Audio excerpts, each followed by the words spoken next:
Well, today we are starting a brand new series called Rhythms. Rhythms. And so here's how we'll start off. Has anyone heard of restless leg syndrome? Yeah, it's rough. If you don't know what it is, basically it's described as this almost irresistible, urge to move your legs, and it usually happens at night. So I haven't officially been diagnosed with this, but often in the middle of the night, like 2 a.m., I'll wake up and my legs are just like, let's go, let's go for a run, we can dance, we can jump, we can play, and they just want to get up and go. And it's frustrating because I'm going to need you in a couple hours, and it wakes you up, it's annoying, and so I'll get up, I'll move around, I'll try and stretch. Sometimes I'll just pound on my legs to try and get the feeling to go. It's really frustrating. There's all this movement, lots and lots of movement, but no place for my legs to go, right? They want to get up, they want to run around, but there's really no purpose. It's not leading anywhere, it's not going anywhere. So here's my question for you. Have you ever felt that way? Not in the legs, but in the soul, like internally. A lot of movement, but maybe having trouble figuring out where you're even going or what you're even doing. Maybe you've come to the end of the day, you're busy, you're exhausted, your wheels are spinning, you've got a million things to do on your to-do, but it's at the end of the day, it's like, what did I even get done? It's this constant, losing sight of a purpose, this constant state of hurry, this constant busyness that really isn't leading us to where we want to be. It's a restless soul. A restless soul. In the 1920s, there were these two runners. They were rivals. It was Harold Abrahams and Eric Liddell. Maybe you've heard about them. They made a movie about them called Chariots of Fire. And the two of them, they both ran for Great Britain, but they had two dramatically different ways of looking at life. And this is a good picture of a restful soul and a restless soul. Here's Harold Abrahams. Here's what he says. In talking about running, but also life, he says, I'm forever in pursuit, and I don't even know what I'm chasing. He says, I have 10 seconds to justify my existence. He ran the 100 meter, and so it took him roughly 10 seconds. Saying everything I know, everything I'm worth, I've got 10 seconds to prove myself. And even then, I really don't even know what I'm going for. It's this picture of never being satisfied, or we could say of always thriving, or always striving, but never arriving. Just constantly working and trying to get, but really not even knowing what we're going for. Eric Liddell had a dramatically different way of looking at life. And when he was asked how he, not just running, but how he viewed life as a whole, he said, God made me fast. And when I run, I feel his pleasure. Two people doing the same thing. On the outside, you really can't tell. But internally, one soul is at rest. And the other one is always striving and never arriving. So my question for you is really, when you think about your just average day, right? Not maybe life as a whole, but maybe even just your average day. Do you connect more with Harold Abrahams or with Eric Liddell? Do you feel more this deep sense of contentment, or this just going and going and going? And are we even there? What am I doing? Right? We live in a culture that doesn't want you to stop the scroll. right? Like if you've ever been on Instagram, you know, or social media, you could just scroll and scroll and scroll and scroll. Even on Netflix, this is a very intentional thing. They make it so that it's difficult to stop. It's difficult to get out. And so you watch a show and it's like as soon as the credits aren't even over. They just tuck them away into the corner and it's like next one's starting in 3, 2, 1. You don't have to get up. You don't have to there used to be commercials, which are actually healthy breaks to get up and decide, okay, I've been on the couch for 7 hours. Should I stay for another 2? You know, like those were good, but they're gone.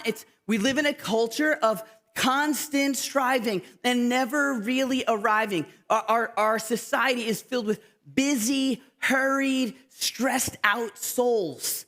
And it really is like it's killing us. It's killing us. That sense of contentment, of satisfaction, it's hard to find. It's hard to find. In China, there's the word for busyness. The symbol for busyness is made up of the symbol for heart and death. It really is killing us.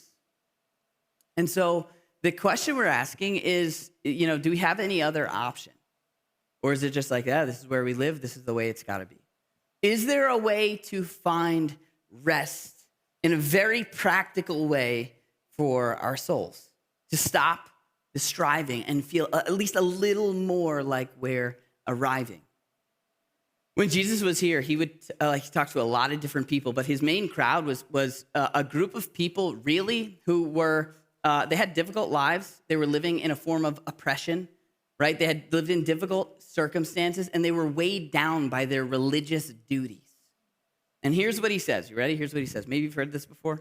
He says, "Come to me, all you who are weary and burdened, and I will give you rest." I will give you rest. And so, like, I hear that. I grew up hearing that. And I would have times where I'd be, like, really, really tired. And I'd be like, all right, so he doesn't just say to rest. He says to go to him, you know, and find rest. I'd be like, well, where's that? You know, like, how do I get there? When does that rest for my soul hit? Because that's what I want. Like, we're all craving that rest. If you've ever seen a commercial, you always see people at rest, right? They're like these people super relaxed on the beach or in a hotel room. Even in all the commercials for like the medications, everyone's prancing in a field. You know, and so that's what we want, right? And so with Jesus, like, no, he doesn't just say rest. He says, come to me. I'm like, okay, well, where? You know, is it like on Sundays at that part when they do the song I like and it gets to that part in the bridge? It's like, oh, there, and the warm fuzzies. Is that the rest we're talking about? Or is there something more to this? He goes on and he says, take my yoke upon you and learn from me. For I am gentle and humble in heart. A yoke, no eggs, not talking about eggs. A yoke is like for an animal. You put it over them like this when they were plowing a field. And so he's saying, take my yoke upon you. Now it's like, hold on a second. I thought we were just talking about rest, right? Like, you know, you think he'd say, come to me, and my couch is comfy and my pillows are soft. No, it's like, take my yoke upon you. It's a work symbol. For teachers back then at that time, a yoke was a way of life that they taught. So every teacher had their own yoke. That's why he says, take my yoke and learn from me. Take my way of life. And he says, and you will find rest for your souls. He's not talking about a one-time thing, like do this one thing. He's saying, follow, right? You've heard, if you've been here, heard this language, like follow me. Take my teaching and you will find that like rest for your souls. There's this one author who wrote about it. He talked about restlessness versus restfulness. So like restlessness is like, it could look like greed. You know, where it's like, I just got to do this. I got to try this. I want to experience that thing. I want to meet these people. And we're constantly like trying to get more. Not with evil intention, but just trying to find that. Have I arrived yet, right? Versus like greed versus gratitude. Just enjoying what you have. It's the difference between working, like restlessness is like working for love, right? Like working to be like, okay, am I good enough yet? Like, have I gotten there? Have I arrived? Did I like meet the mark? Are you impressed with me? Like working for versus restfulness, which is working from love, like from love within you. It's the difference between like just busyness, like crazy, scattered, got to do this, versus like actually getting things done. The two could look identical on the outside, but totally different on the inside. And so this is what Jesus is offering us, like rest for our souls. He says, come to me and you will find rest for your souls. Now, this is where the idea of rhythms comes in. It's not a one-time thing. And you know this. If you ever want to make a difference in your life, it really comes down to a rhythm. Your fitness, right? That can be traced back to a rhythm. Your hygiene can be traced back from a rhythm. You don't just get like pumped up and be like, I'm going to brush for 20 minutes today, right? No, you start doing it. Like if you want to get good at it, you develop a rhythm. And this is what we're looking at are rhythms that protect and provide rest for your soul. Rest for your soul. So when I first got into the church world, my rhythm, it was just a mess. I didn't really have a rhythm. I would just go, and then crash. I started working in a church, and at the time, there was no lead pastor. I was there as an intern. The church was going through a season of transition. It was great. I learned a lot, but it was a really weird time to be at the church. And so I would work all day, and then every night of the week, my wife, Allie, and I, we didn't have kids at the time, but every night of the week, I had a commitment, every single one. So we work all day, then do the thing at night, then all day, then at night, then on the weekends. Weekends are also like a thing in church. And so the weekends too, and I would just go, and then boom, just crash and literally be like, I can't get out of bed. I got to sleep till 2 today, right? And it was like, go, crash, go, crash. And I really don't think I would have made it very long unless I established a rhythm. There was a guy who showed up. His name is Josh Moody. He's actually still the pastor of Three Village Church on the North Shore.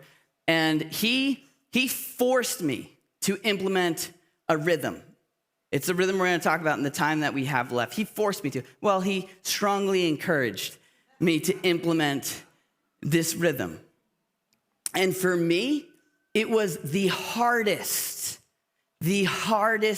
one to implement, but it is the one that I think makes the most immediate and dramatic difference. When I don't practice this rhythm, I feel it right away. And when I do, I feel it right away. And the great thing about what we're talking about today is if you are like totally not bought into any of this church stuff, anything about Jesus, anything about God, this is still something that can make a dramatic difference on the state of rest for your soul. So here it is. You ready? We're going to the 10 Commandments, which are like the most commandy parts of the Bible. Here it is. This is Charlton Heston. Just kidding, Moses.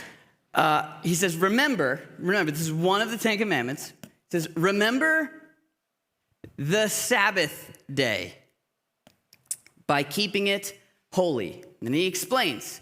He says, 6 days you shall labor and do all your work, but the 7th day is a Sabbath to the Lord your God. Explains even more. On it you shall not do any work. But who? Who shouldn't do any work? Well, neither you, nor your son or daughter, nor your male or female servant, which was part of their culture back then. They had people that worked for them, nor your animals, that's your cockapoos and labradoodles can't do any work, and nor any foreigner residing in your towns. You can't do anything, like no work, nobody. Now, it's important to state, like, what you need to understand about the 10 Commandments and this, right, which is part of the 10 Commandments, is at that time, there were these people, if you've seen The Prince of Egypt, there were these people who were in slavery in Egypt, and they came out of slavery, and now they were starting a country with new rules, new laws, a totally new way of life. And so the 10 Commandments actually were not written to us. We can learn from them and we can take principles out of here, but this is not necessarily like specifically for us. So if you have a Sabbath day that's different from your son or your daughter or your animals, or that's not the point. The point is to take the principle here. And so what's amazing about this is that for the people who were hearing this, when they heard it, in the place that they heard it, they had just come out of slavery. This is the oldest, it is the first form of documentation, the first form of evidence we have of a working class in the human race taking a day off. We have the weekend, right? And so we're like the Sabbath, like it's not very exciting. But for people that worked every single day, this was mind-blowing to them. And just think about this. Like, where is this? This is in a list. Just like process this. This is in a list. If you know the 10 Commandments, like don't murder, right? Don't lie. Don't cheat on your spouse and take a day off. Like, it doesn't really fit with the vibe of what's going on here. When I was growing up, the idea of Sabbath. To me, it was like just a day of religious obligations.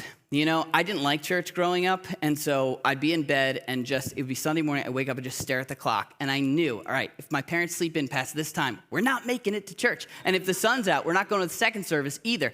And so I would just like sit there, my finger crossed, hoping they weren't coming, because it was like, I get 2 days. I got Saturday, which was chores, and then I had Sunday, and it's like the Sabbath where we do all those religious things. For me, I didn't like it. It was religious obligation, and maybe that's what you think. Like, you probably didn't wake up this morning and think, oh, gee, I hope we talk about the Sabbath, right? But here's the idea. The word Sabbath to these people, it was a gift. It was a gift. It was something they would get excited about. The word literally means to stop and to delight, to enjoy, to do the things that fill you up. And so for 6 days you work by the sweat of your brow. You do all the things you ought to do, need to do, are responsible for doing, but then you do one thing, will have one day that's different. The word holy here, when you think holy, maybe you think of like places with tall ceilings and candles and statues. The word holy, it means different. It means set apart. And so there's a day when you do the ought tos, but then there is one day and you keep it different. And you only do you stop and you do the things that fill you up. And that's what makes it different. There's this one commentator who wrote about this, and here's what he said. He said, the Sabbath is an invitation to enter into delight. He says, when experienced as God intended, it's the best day of our lives. Without question or thought, it's the best day of the week. Like, actually is. Not just say that it is, but actually is. It's the day we anticipate on Wednesday and Thursday and Friday, and it's the day we remember on Sunday, Monday, and Tuesday. Sabbath is the holy time, the different time. He says, where we feast and play and dance and sing and pray and laugh and tell stories and read and paint and walk and watch creation and all of its fullness. And maybe for you, it's the day when you go on your boat, when you hang out with the people that fill you up, when you go to the beach. It's the day when you do the things that fill you instead of the things that drain you. And that's what makes it different. It's a day of rest. It's a day of rest. There's a guy who's writing about this. He's actually a pastor. He takes his Sabbath, again, because this isn't a law, right? This isn't a thing that you have to do on a certain day. But he practices this on a day during the week because he's a pastor, so his weekends are pretty busy. And so he takes, Wednesday or something off. And he said, because so much of his work is like relational, creative work, on his Sabbath, he cuts the grass. And he's like, it fills me up. I love it. But you know what? If I'm cutting the grass and I finish and I look over at the hedges and I'm like, I really ought to trim the hedges. He's like, that's when I stop and I put it away. I'm like, nope, not on this day. This is the day that fills me up. It's also a day of worship. Worship. Now, maybe when you think worship, you think like praying, you think reading the Bible, you think going to church, you think singing songs, and sure, that's all good. But worship, like we really need to broaden how we understand worship. I was reading a book this week, and the guy said, like, when we think worship, sure, those other things, they're great. But he's like, I think we need to start understanding worship more like eating a burrito on the back patio, or enjoying a bottle of wine over a long, lazy dinner with some of your best friends. It's like anything that turns your attention to how good God is, not just the religious things. And so the Sabbath is a day that's free from ought tos, right? I told you, I grew up feeling like it was an obligation. It's the opposite of that. It's the day to avoid obligations. In fact, I would even say if you come to church and it's like exhausting for you and you're like, I don't know if I believe this and I'm wrestling with this and it's like it taxes you, but you come because you feel like you should or you want to learn. I think that's good. I don't think that that's a Sabbath activity. Like maybe you take a different day. Or maybe you join a group and then you watch online. It should be something that fills you up. That fills you up. You know, it's interesting. It's almost like we were made for this. Like it was made for us, but there's part of this that points to the way we were designed. It's really interesting. During the Revolution in France, they got rid of the 7-day work week and they made it 10 days long because they wanted to be more productive as a nation. And what was interesting is that their economy crashed. Their suicide rates went through the roof, and their productivity as a country plummeted. It's as if like they weren't made to work that much. There was another study done where they looked at people who worked 80 hours a week and people who worked 50 hours a week. And what they found is that 50 hours, not just like 50 office hours, but maybe 40 hours at the workplace and then 10 hours doing other things at home or other areas like the other ought tos. What they found is that the difference in the level of productivity between someone who works 50 hours and someone who works 80 hours is almost zero. Why? Because the more you work, the speed at which you work goes down, right? The blade becomes dull. It's almost as if we were designed to work for 6 days and rest on one. There's another study done on people and their level of happiness as a whole. And so they studied all these different people groups. And what they found is that one of the happiest groups of people is a faith group called the Seventh-day Adventists. Now, this group of people, they practice the Sabbath more like literally and intentionally than almost any other faith group. And they found that not only are these people some of the happiest, but they also, on average, the entire group, on average, lives 10 years longer than the rest of the population. That's about 1/7 of the average human lifespan. It's almost as if they're getting that time back. It's almost as if we were made to work for 6 days and rest on the 7th. Some of us have like an imposter form of the Sabbath. There was another commentator that said that often we will stop working. Ready? This doesn't hit me like we will stop doing work, like at the place we work, and we'll go home, and instead of having a different day, we do different work. And so we do all the things we didn't get to because we were in the office or at the place, and it is just as draining, it's just a different type. So the question is, when you're trying to figure out, is this something I should be doing? If I want to keep this principle, right? Is this something I should be doing? The question is, does this fill me or does this drain me? One thing I found interesting, and maybe you won't get anything out of this, but the people that this was written to originally, the ancient Jewish people, they understood a day to start when the sun went down. So we understand a day to start when the sun comes up, right? They saw a new day as when the sun went down. Why?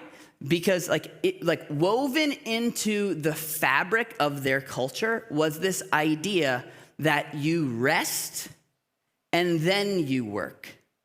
If you're familiar with the Genesis story, it says in there, in the very beginning, it says, and there was evening and there was morning the first day, right? It starts with rest. It starts with the time that you sleep in their mind. In other words, here's what I'm getting at. In other words, when we think like rest or Sabbath, we think rest from work. When they understood work and rest, they saw it as work that comes from rest. In other words, you rest, you fill yourself, and you work from that.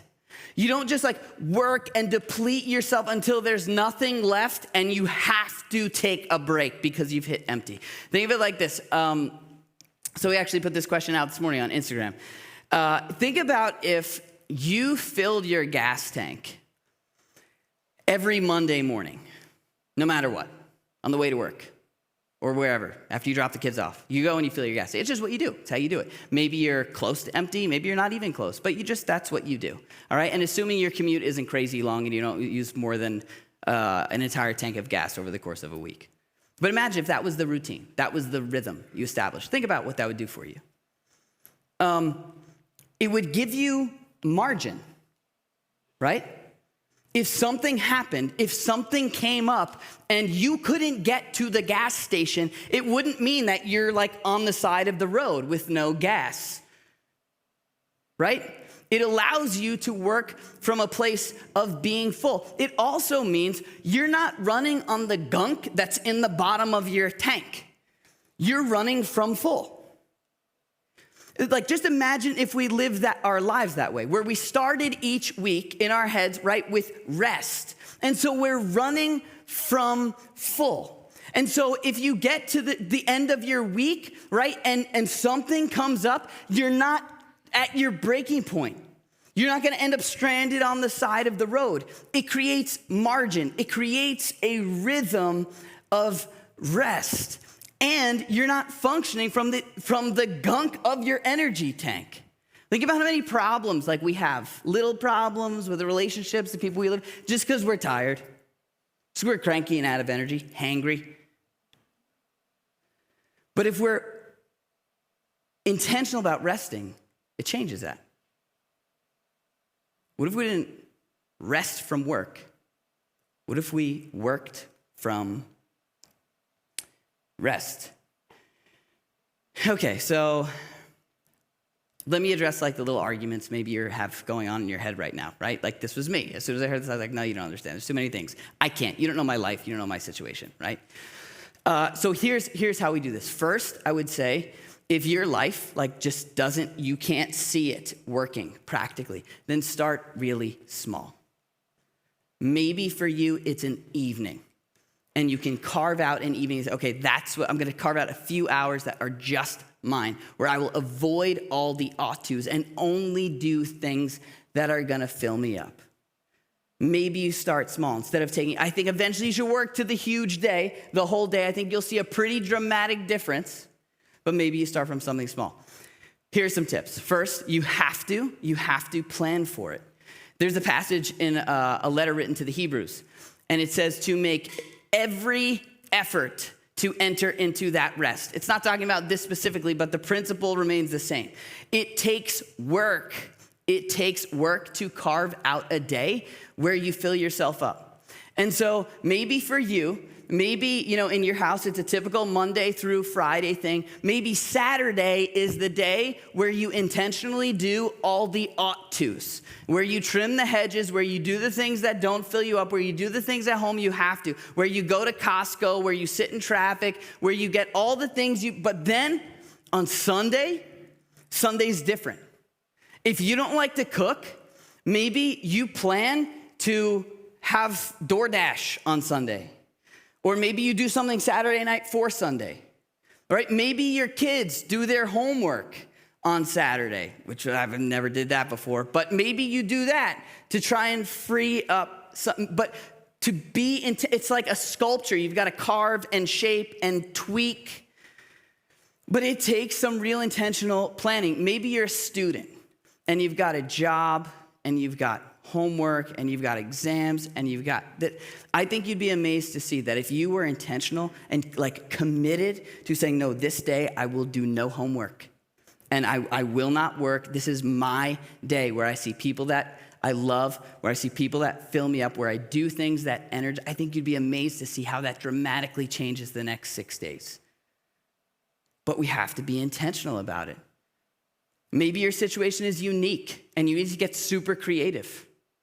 Maybe you can get together with a close friend or somebody in your community group, right? Maybe it's another mom or another parent and you say, you know what, how about this? How about on Tuesday evenings, I'm gonna pick up your kids. Make sure they bring their pajamas, right? I'm gonna feed them, I'm gonna take care of them, and then I'm gonna drop them off, change in their pajamas, and they're gonna say good night, and they're gonna walk right up, and that's gonna be your time. And then you do that for me on Thursdays, because you know my daughter's got basketball and this and that, and so you like carry my load on that, and I'll carry your, and maybe you've gotta get really creative, but I think you'd be amazed to see how just knowing that day is coming will change the way that you live the next 6 days. So we have to plan for it. We also have to, ready? We have to protect it. What that means is that you should never feel guilty for protecting your time off. If you intentionally don't plan to have a to-do list, you know what that means? Like people are gonna be like, hey, what are you doing that day? And your answer is gonna be nothing.